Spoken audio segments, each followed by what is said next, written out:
কবে সেটা হবে ঈমান বাঁচানোর লড়াই, ঠিক কিনা? ইনশাআল্লাহ বাংলার জনগণ দাঁত ভাঙা জবাব দিবে, দাঁত ভাঙা জবাব দিবে, ঠিক কিনা জনগণ? শাসনের নামে কেউ বা পিছছে মেহনতি জনতারে, ঈমানের উপর আঘাত ওরা হানিছে বারে বারে। শাসনের নামে কেউ বা পিছছে মেহনতি জনতারে, ঈমানের উপর আঘাত ওরা হানিছে বারে বারে। প্রতারণার ওই ফাঁদে পড়ে মোরা জীবন করেছি ক্ষয়, প্রতারণার ওই ফাঁদে পড়ে মোরা জীবন করেছি ক্ষয়। বিপ্লব মানে জীবন দেয়া বসে থাকা নয়, সে কোনো দিন আসবে না রে করো যদি ভয়, ঠিক কিনা? দেশ রক্ষার জন্য হিন্দু মুসলমান সবার যদি একসঙ্গে এক হাতে হাত মিলাতে হয় সেটা করতে আমরা রাজি আছি। কিন্তু কেউ যদি ঈমানের উপর আঘাত দেয়, 4 মাস আগে দেশের জন্য লড়াই হয়েছিল, আবার প্রয়োজনে লড়াই হবে, কবে সেটা হবে ঈমান বাঁচানোর লড়াই, ঠিক কিনা? ঈমান বাঁচানোর লড়াই আপনারা থাকবেন তো ইনশাআল্লাহ? আল্লাহ আমাদের ঈমানকে কবুল করুন, জোরে বলেন আমিন।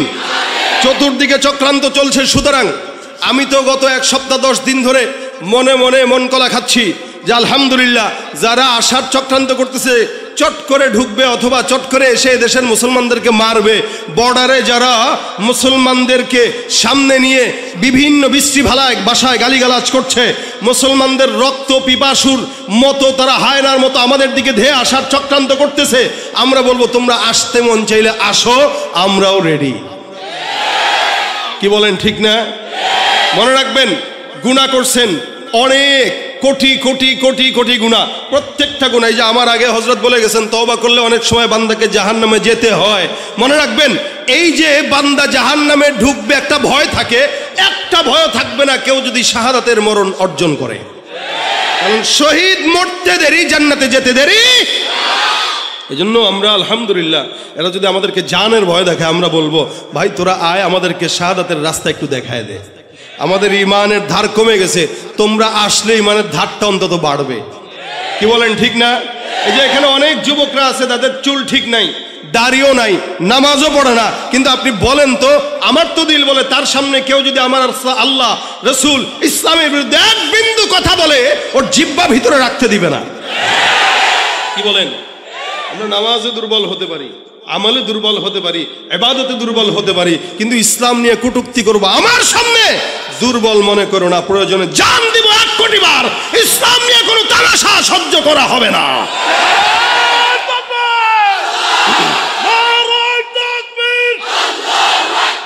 ইসলামের শত্রুরা, ইসলামের দালালেরা, ইন্ডিয়ার দালালেরা, আমরা হলাম নবীর সেনা।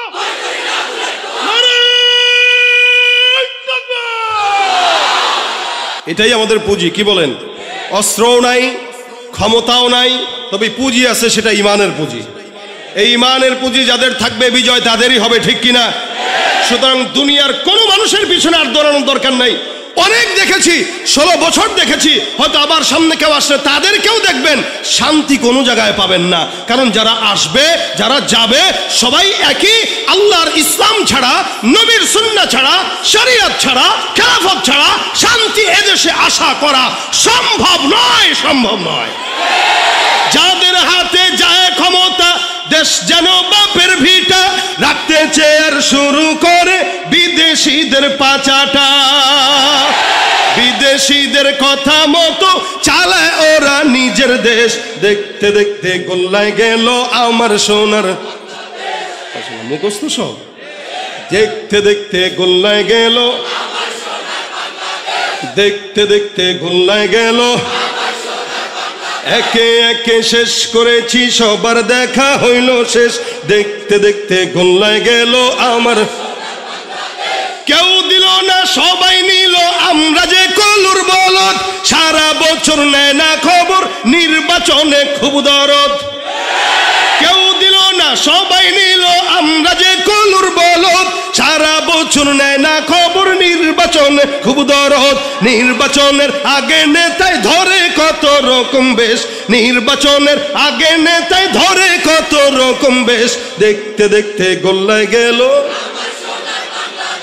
দেখতে দেখতে গোল্লায় গেল, একে একে শেষ করেছি সবার দেখা হইল শেষ, দেখতে দেখতে গোল্লায় গেল আমার সোনার বাংলাদেশ, দেখতে দেখতে গোল্লায় গেল। দেখার আর দরকার অনেক দেখছি, স্বাধীনতার পর থেকে 50 বছরের উপরে আমরা দেখছি। এবার একটাবার আপনারা একটু দেখেন, কথা কয় না, আমরা তো অনেক দেখলাম, এবার আপনাদের দেখা উচিত। কি বলেন, ঠিক না? ওলামা একরামদের কাছে দেশ দিয়ে একটু দেখেন যে পারে কিনা, টুপিওয়ালা দাড়িওয়ালা আল্লাহওয়ালা ইমানদারদের কাছে দেশ দিয়ে দেখেন একটু পারে কিনা। ইনশাআল্লাহ এদেশে যদি ইসলামী আইন আসতো, যারা ওপারে চলে গিয়েছে একজনও হাত পা নিয়ে যেতে পারতো না, এবং যারা আসবে এরাও কখনো ভয় করতো না যে সরকার 5 কোটি দিলে 3 কোটি মারা লাগবে, এই আশা করতে পারতো না। কেন? ইসলামের আইন হলো কেউ যদি চুরি করে হাত। সুতরাং শান্তি পেতে গেলে ইসলাম ছাড়া কোনো গতি। আল্লাহ ইসলামের দেশ দান করুন। ভাইরা আমার, আমি যেটা বলছিলাম, এই দুনিয়াতে মানুষ তার নেতাকে যতটুকু ফলো করে, পীরকে যতটুকু ফলো করে, মা বাবাকে যতটুকু মানে, এতটুকুনের অর্ধেক যদি আমার আল্লাহকে মানতো, মানুষ জান্নাতি হয়ে যেত। মানে তো নাই, বরং সে কথা বলে যে আমার গুনাহ নাই। অধিকাংশ মানুষ গুনাহ করার পরে তার এহসাস হয় না, চিন্তাও করে না যে মাফ চাইতে হবে। যার চিন্তা নয় তার তাওবাও নসিব হয় না, আর যার চিন্তা আছে একদিন না একদিন তাওবা নসিব হয়। অথচ হযরত ওমর ফারুক নিজে পেরেশানিতে পড়ে গেছেন যে আমার নামটা কি মুমিনের খাতায় নাকি মুনাফিকের খাতায়। ওমর রাদিয়াল্লাহু তাআলা আনহু ভাবতেন মাঝে মাঝে, যার কারণে হযরত হুযায়ফা ইবনুল ইয়ামানের কাছে আল্লাহ রাসূল সাল্লাল্লাহু আলাইহি সাল্লাম কে মুনাফিক এই লিস্টটি হুযায়ফার কাছে ছিল, সমস্ত মুনাফিকের লিস্টটি ছিল হুযায়ফার কাছে। তো হযরত আমিরুল মুমিনিন একদিন হুযায়ফা ইবনুল ইয়ামানের কাছে জিজ্ঞাসা করলেন, হে হুযায়ফা, দেখো তো আমি ওমরের নামটাও তোমার লিস্টের খাতায় আছে কিনা, তোমার খাতায় যে লিস্টটি আছে এই জায়গায় আমি ওমরের নামটা আছে কিনা দেখো। ইসলামের দ্বিতীয় খলিফা, যার ব্যাপারে রাসূল সাল্লাল্লাহু আলাইহি ওয়াসাল্লাম বলেছেন আমার পরে যদি কোনো নবী আসতো সে হয়তো কে, এই ওমর বলতেছেন, দেখো আমার নামটা ওখানে আছে কিনা।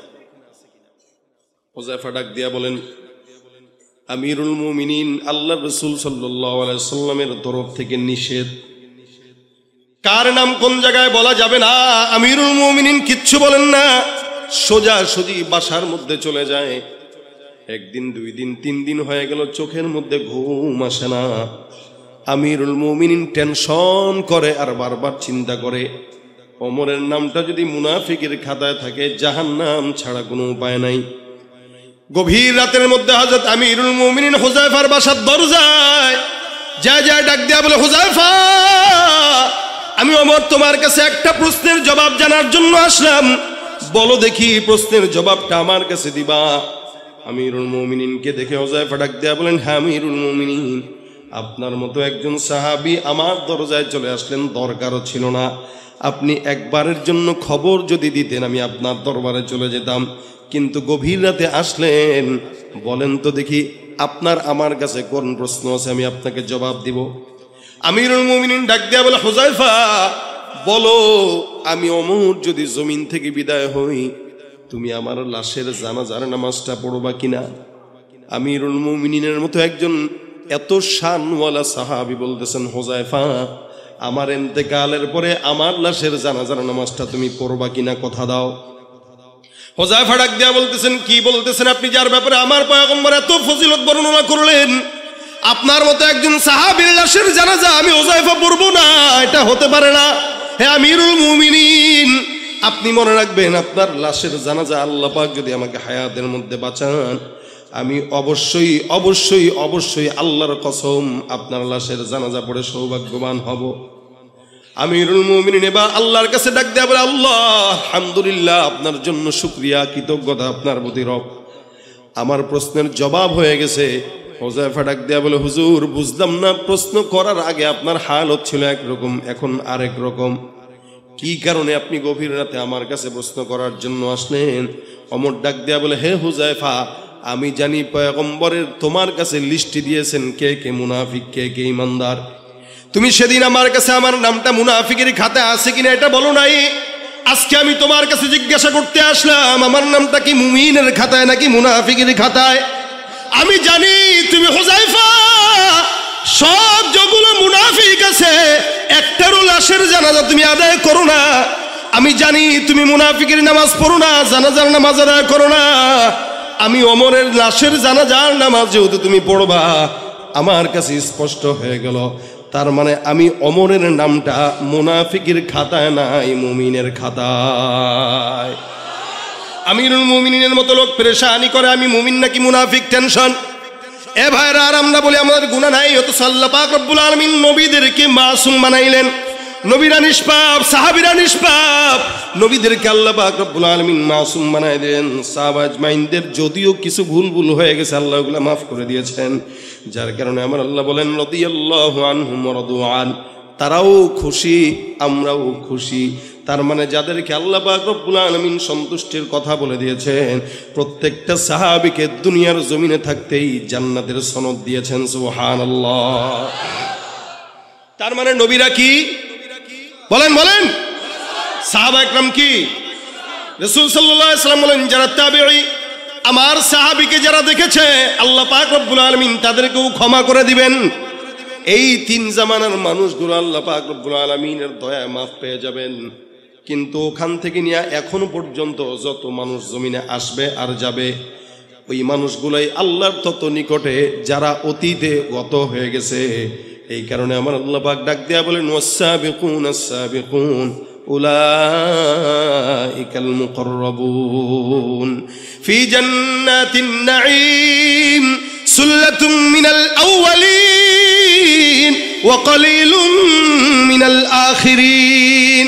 অতীতে যতগুলো মানুষ চলে গেছে সবগুলো মানুষ, যদিও আমরা 2024 সালে এই বাংলাদেশের মধ্যে বসবাস করছি, কিন্তু মনে রাখবেন আমাদের এই দেশের কিছু কিছু মানুষ আমাদের আকাবির বুজুর্গানে দিনদেরকে গালি দিয়া বলে তারা নাকি ইসলাম বুঝে নাই। মনে রাখবেন তার কথা অনুযায়ী আমাদের আকাবির বুজুর্গানে দিনরা যদি ইসলাম নাও বুঝে আপনার কথা মতো, তারা আল্লাহর জান্নাত বুঝে জান্নাতে চলে গেছে। আর আমরা বেশি বুঝার কারণে জাহান্নামী হয়ে তারপরে মারা যাই, ঠিক কিনা? এই জন্য আল্লাহ বলেন যাতা জামানা যত পিছনে মানুষ তত আল্লাহর জান্নাতের নিকটে। জামানা যত পিছনে, আজকে থেকে 100 বছর আগে যেই বান্দাটা জন্মগ্রহণ করলো, ওই বান্দাটা আমার থেকে 100 বছর হলো রসুলের নিকটে, তার মানে জান্নাতের নিকটে। যেই ব্যক্তিটা আজ থেকে 500 বছর আগে জমিনে আসছে, ওই বান্দাটা আমার পয়গম্বরের 500 বছরের নিকটে, আমার থেকে 500 বছর আগায়া। অর্থাৎ আজকের সন্তানটাও আগামীকালের সন্তান থেকে একদিন হলেও রসুলের নিকটে। আবার 10 বছর পরের সন্তানটা আজকের সন্তান থেকে, নবীর থেকে 10 বছর পিছায়া। এই কারণে জামানা যত পিছনে মানুষ তত জান্নাতের নিকটে, জামানা যত সামনে মানুষ তত জাহান্নামের নিকটে। চিন্তা করে দেখেন তো, আজ থেকে 30-40 বছর আগের, 50 বছর আগের কথা যদি বলি, আমাদের এলাকায় আমরা আমাদের মাদেরকে দেখতাম, খালাদেরকে দেখতাম, রাস্তাঘাটে গ্রামগঞ্জে দেখতাম, যখন নাকি কোনো মুরব্বী মহিলা রাস্তা দিয়ে হাঁটতো, পরপুরুষ দেখার সাথে সাথে ঘন্টাটা দিয়ে কোনো বিল্ডিং এর আড়ালে যায় লুকায় যাইতো। কি এখনো আছে এটা? একদম নাই বললেই চলে। দুই একটা দেখা যায় যারা করে, ওরাও দেখবেন বয়স তার 80 অথবা 70। এক সময় দেখতাম যখন নাকি মানুষ আসতো সামনে, আমাদের মা বোনেরা গাছের আড়ালে লুকাইতো, মসজিদে লুকাইতো, পুকুর পাড়ে লুকাইতো, কোনোভাবে যেন কোনো পরপুরুষ না দেখে। এমনকি নিজের জামা পর্যন্ত উঠানের মধ্যে নাড়তে দিত না, যাতে কোনো পরপুরুষ আমাদেরকে না দেখে। হে মুসলমান নবীর উম্মত, আজকেল থেকে 10 বছর, 20 বছর, 30 বছর আগে আমার দেশে এমন পর্দা ছিল। কিন্তু বর্তমান জামানায় নারীদেরকে আপনারা যদি দেখেন, রাস্তাঘাটে নারীরা হাঁটে, পরপুরুষ দেখলে ওড়না ঢালবে তো দূরের কথা, বুকে যেটা থাকে সেটাও একবার সরায়া দেখায়া দেয়। আর সব জায়গায় তো নারী আছেই, আলহামদুলিল্লাহ, মাশাআল্লাহ, ভালো নারী তো আছে, তাই না? ভালো আছে, তবে খারাপের সংখ্যাই বেশি। মার্কেটে যাবেন নারী, বাজারে যাবেন নারী, সংসদেও ছিল নারী, সংসারেও নারী, সব জায়গায় নারী। আমরা ঘর জামাই হয়ে বসে আছি শ্বশুর বাড়ি, কথা ঠিক কিনা জোরে কন? আর এই নারীদেরকে, অবলা জাতিদেরকে সমান অধিকারের নামে একদল রাস্তায় নামায় দিয়েছে। এখন নারীরা আমরা নারী, আমরা সব পারি, ফেলানো চালায়, অটোও চালায়, হুন্ডাও চালায়। এক সময় দেখতাম পুরুষটা হুন্ডা চালাইতো, নারীরা পিছনে বসা থাকতো। এখন নারীও চালায়, পিছনে পুরুষ বসা থাকে। কথা ঠিক কিনা? এখন আর পুরুষরা বিয়ে করে না, পুরুষরা বিয়ে বসে, নারীরা বিয়ে করে। কি ঠিক নেই? হুজুর আমি আমার জামাইরে তালাক দিছি, তালাক হয় নাই, বুঝছেন? আরে ভাই, আপনারা শুনছেন এই সমস্ত ফতোয়া ইফতা বিভাগগুলোতে আসে, নারী স্বামীরা তালাক দেয়, তার মানে নারী স্বামীরে বিয়ে করছে। যেই পুরুষে আগে বিয়ে করতো, এখন পুরুষ বিয়ে বসে, নারী বিয়ে। নারী স্বাধীনতার নামে এলো কলঙ্কের জোয়ার, নারী স্বাধীনতার নামে এলো কলঙ্কের জোয়ার। একি নারীর অধিকার, কখন জানি শেষ হবে এই অশ্লীলতার। ওয়ার্ড কমিশনার থেকে ইউনিয়ন পরিষদে, ক্রমান্বয়ে দেখো রে ভাই একেবারে সংসদে, নারী থাকবে সুখের ঘরে, এত কষ্টের কি দরকার। একি নারীর অধিকার, কখন জানি শেষ হবে এই অশ্লীলতার। ঠিক না? স্বাধীনতা আসলে ইসলাম নারীদেরকে সমান দিছে না বেশি দিছে? কি বলেন? বেশি দিছে না? এখন স্বাধীনতা চায় কারা, এটা বুঝতে হবে। শিয়াল দেখবেন একটু চায় মুরগি একটু স্বাধীনভাবে ঘুরুক, বুঝেন নাই না? কথা বুঝেন না আপনারা? শিয়াল কি চায়? মুরগি স্বাধীনভাবে ঘুরুক। বিড়াল চায় ইলিশ মাছটা খোলাই থাকুক, ফ্রিজে না ঢুকুক। কি ঠিক না? ফ্রিজে ঢুকলে খাইতে পারবে না। শিয়ালও বুঝে যে মুরগি ঘরে থাকলে আর খাওয়া যাবে। ঠিক আমার বাংলাদেশে লুচ্চা বদমাশগুলো চায় নারীরা স্বাধীন থাকুক। ঠিক কিনা জোরে কর? কারণ নারী যত স্বাধীন এরা তত স্বাধীন, নারী যত স্বাধীন তারাও তত। আসলে ইসলাম নারীকে স্বাধীন সমান নয়, বেশি দিয়েছে। এটা না বুঝার কারণে আমাদের নারীরা বিপদে পড়তেছে। ভাইরা আমার খুব বুঝবেন, একসময় আমাদের নারীদেরকে দেখতাম এরকম, এখনকার হাল ভিন্ন। আমি আমার নিজের ছোটবেলার কথা যদি বলি, একসময় গ্রামগঞ্জে আমরা দেখতাম আমাদের মারা, আমাদের খালারা, আমাদের বাবারা, আমাদের দাদারা সকালবেলা ঘুম থেকে জেগে সূরা ইয়াসিন তেলাওয়াত না করে কোনোদিন ঘরের কাজে হাত দিত না। বিকেলবেলা সূরা ওয়াকিআ, রাত্রিবেলা সূরা মুলক তেলাওয়াত করত। প্রত্যেকদিন কমাস কম ৩-৪ বার তেলাওয়াত করত। ঘুম পাড়ানোর সময় লা ইলাহা ইল্লাল্লাহ জিকির করে করে আমাদের মার আমাদেরকে ঘুম পাড়াইতো। আমার এখনো মনে আছে, সকালবেলা যখন ঘুম থেকে জাগতাম ছোটবেলায়, আমার ঘুম থেকে জাগতাম আমি আমার বাবার কণ্ঠের তেলাওয়াতের আওয়াজে। আমার বাবা আলেম না, যেমন মোহতামিম সাহেবের বাবা অনেক বড় আলেম, যার কারণে উনিও আলেম। আমার বাবা সাধারণ মানুষ, সারা জিন্দগি প্রায় 40 বছর সচিবালয়ে চাকরি করছেন। তবলিগের মেহনতের কারণে আমাকে আলেম বানাইছেন। কিন্তু আলহামদুলিল্লাহ আমি মাঝে মাঝে বলি, আমার চাইতে আমার বাবার আমল 100 গুণ বেশি। আমি ছোটবেলায় আমার বাবাকে দেখছি, এখনো পর্যন্ত দেখি 76 বছর হয়ে গেছে। 5 ওয়াক্ত নামাজ আজানের 10 মিনিট আগে মসজিদে যায়। আমার বাবা এমন একজন বান্দা, যে বান্দাটা মসজিদে সবার আগে ঢুকে, বের হয় সবার শেষে। এটা আপনার বাবার সঙ্গে আপনি মিলায় দেখেন, তার সাথে আপনার আমলের মিলবে না। সে উপরে, আপনি নিচে। কারণ সে যে আমার রাসূলের জামানার নিকটে। এক সময় আমাদের ঘুম ভাঙতো, আমার ঘুম ভাঙতো আমার বাবার কোরআন তেলাওয়াতের আওয়াজে, আমার ঘুম ভাঙতো আমার মায়ের জিকিরের আওয়াজে। আর বর্তমান সন্তানদের ঘুম ভাঙে মা বাবার মোবাইল, ফেসবুক আর ইউটিউবের আওয়াজে। বাস, এত জোরে আওয়াজ দিলেন, তার মানে এটাই বাস্তব। ঠিক না? সব জায়গায় হালত এক। মাও ঘুমের আগে মোবাইল দেখে, বাবাও ঘুমের আগে মোবাইল দেখে। সন্তান তাকায় দেখে কিরে, মাও মোবাইলের দিকে, বাবাও মোবাইলের দিকে। ঘুম থেকে তাকায় দেখে মাও মোবাইল চালায়, বাবাও মোবাইল চালায়। এই কারণে 5 বছরের সন্তানটাও মোবাইলের আবদার করে বসে। ঠিক কিনা? এটা হলো জামানার পরিবর্তনের হাল। এই কারণে গুনার আসবাবে মাসিয়াটাও বেশি। এমন বেশি বেশি আসবাব, গুনাহের আসবাব। আল্লাহ পাক রব্বুল আলামিন বলে, এই জামানার মধ্যে এত গুনাহ যখন হয়ে যাবে, তখন বান্দাদেরকে আমি আল্লাহ পাক রব্বুল আলামিন একদম নিরাশ না করে বান্দাকে আমি আল্লাহ বললাম, এ বান্দা ফাকুল তুস্তাগফিরু রাব্বাকুম ইন্নাহু কানা গফফারা। বান্দা ইস্তেগফার করো, নিশ্চয়ই আল্লাহ তিনি ক্ষমাশীল। আপনার আমার মায়ের চাইতে, বাবার চাইতে আমার প্রতি আল্লাহর ভালোবাসা বেশি না কম? এটা বেশি বলেই তো আল্লাহ পাক আমাদেরকে এখানে বসায় রাখছেন। কি বলেন? কথা বুঝে না এরা? ও ভাই, এই যে আমরা বসলাম, আল্লাহ আমাদেরকে মহব্বত না করলে আসতে পারতাম? হ্যাঁ, আতা ইবনে আবি রবাহ রাহমাতুল্লাহ আলাইহি, আপনাদের সত্য একটা কথা মনে আসছে তাই বলতেছি। আতা ইবনে আবি রবাহ বিখ্যাত একজন তাবেঈ ছিলেন। উনি একবার রাত্রিবেলা তাহাজ্জুদের সময় উঠে দেখেন উনার দাসী তাহাজ্জুদের নামাজে বসা, বসে বসে দোয়া করতেছে, আল্লাহ তুমি যে আমারে ভালোবাসো, এই বিনিময়ে আমাকে ওই জিনিসটা দাও। আল্লাহকে মুনাজাতে বলতেছে, আল্লাহ তুমি যে আমাকে ভালোবাসো, এই বিনিময়ে ওইটা দাও। এটা হলো মেয়েদের স্বভাব। দেখবেন মেয়েরা স্বামীর এই কোটের বুতাম লাগায় দিবে, পাঞ্জাবের বুতাম লাগায় দিবে, আর বলবো জান, বলে কি তুমি আমার ভালোবাসো না? বাসি তো, বাসলে আমি একটা জিনিস চামু দিবেন। চাওয়ার লাগে ভালোবাসার সঙ্গে কি মিল আছে? না বলেন না, ভালোবাসেন তো, বাসেন তো, বাসেন তো, কন্যা কন্যা। এর পোলাপান মানুষ এগুলো বুঝবে না, কারণ এগুলো অধিকাংশের বউ নাই। কি তোমরা চাও বউ হোক নাকি? বয়স হোক। কারা কারা বিয়ে করে নাই? হাতটা তুলো দেখি। বিয়ে করে নাই কারা কারা? কারা কারা করে নাই? হ্যাঁ, এই কয়জনই? আওয়াজ হোক, নারায়ে তাকবীর। এই আওয়াজে বউ জুটবে না। লিল্লাহে তাকবীর। হ্যাঁ, এবার জুটার ইচ্ছা আছে, আশা আছে। আল্লাহ জুটায় দেখ, বয়স হইলে, এখন না। সবই বুঝে। তাই একটা বিবিদের আদত হইল স্বামীদেরকে এভাবে বাইস্ট করে, এই আপনি আমার মহব্বত করলে ওইটা দেন, ওইটা দিয়েন, ওইটা দিয়েন।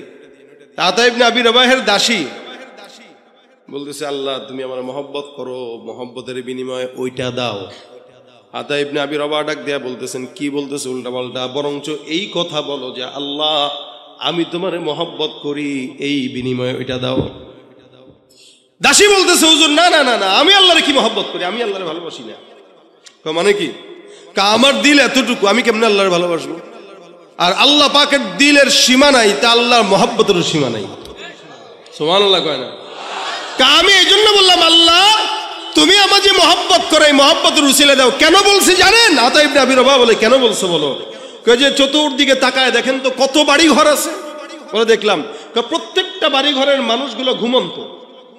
আল্লাহ পাক এতগুলো মানুষের মধ্যে আমাকে যে মহব্বত করেন, এটার আলামত হইল আমাকে গভীর রাতে উঠায়া যায় নামাজে বসায়া তার কদমে সেজদা দেওয়াই দিয়েছেন। তা হাজার হাজার মানুষ আপনাদের তজুমুদ্দিনে আছে না? তো সবাই কি মাহফিলে আসছে? আরো অনেক মানুষ আসছে এখনো চটপটির দোকানে। এরে আল্লাহ আনছে, কিন্তু ভিতরে ঢুকায় নাই।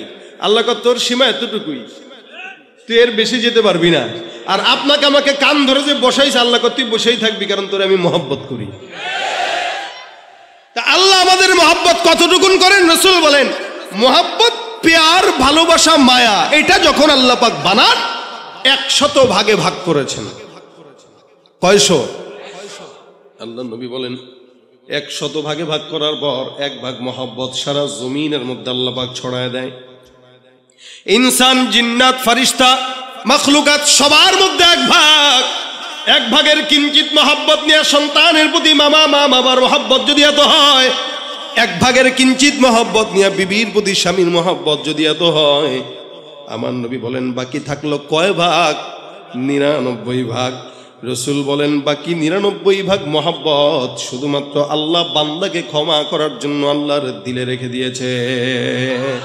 তুমি পারো করতে মোচন অভাব দুঃখী লোকের, তুমি পরম মুক্তি দাতা মালিকে জগতের, তোমার কাছে চাই যে পানা, তোমার কাছে চাই যে পানা, আমরা প্রতিদিন তোমার দয়ায় পূর্ণ আমার সারা নিশিদিন।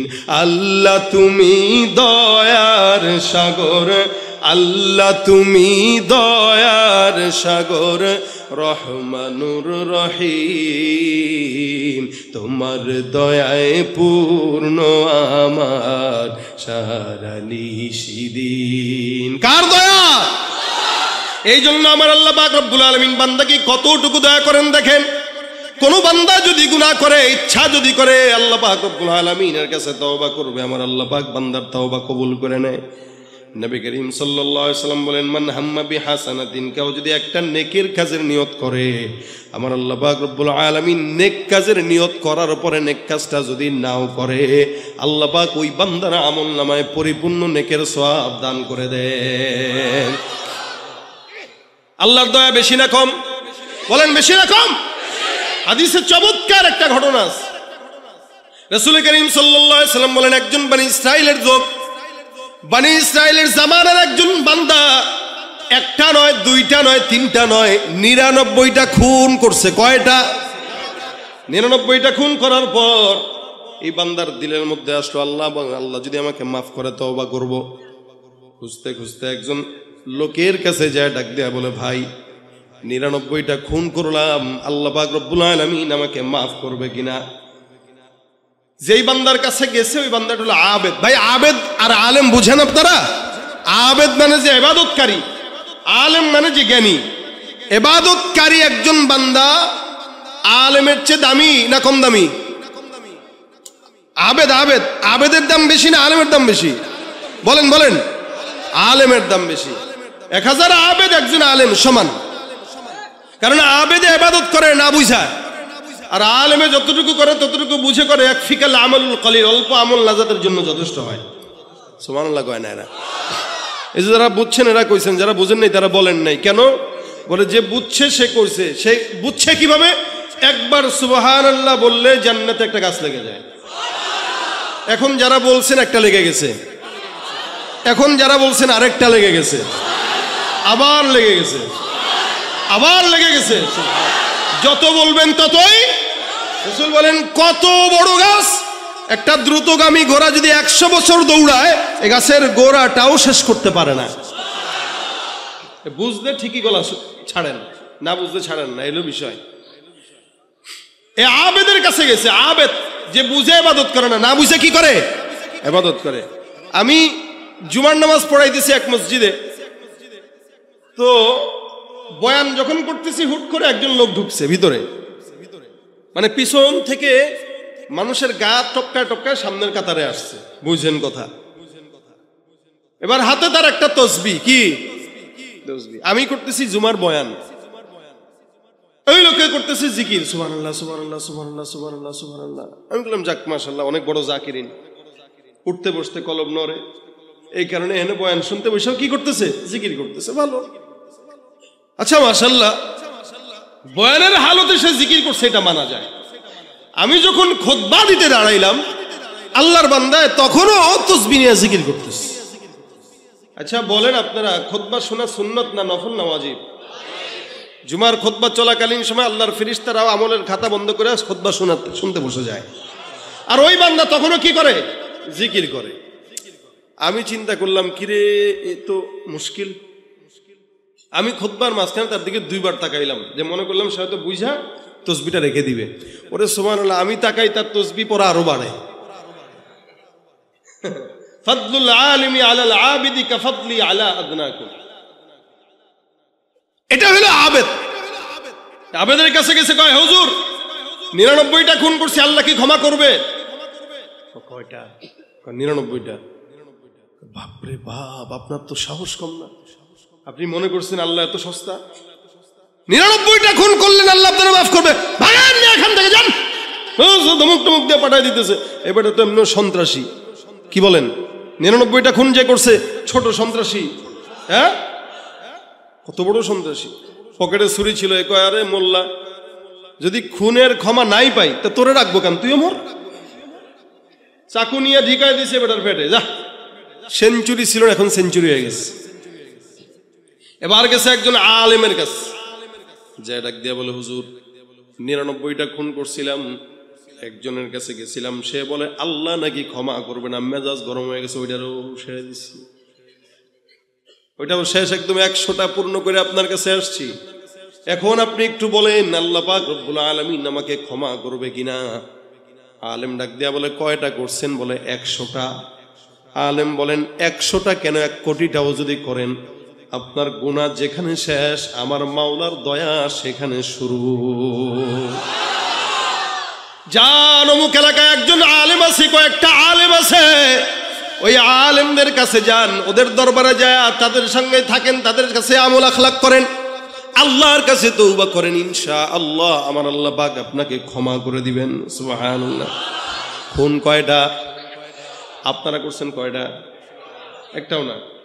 অনেকে আছে করছে, হয়তো একটারে করছে আর কি, রাজনৈতিক নেতার কথা শুনতে যায় দিছে আর কি।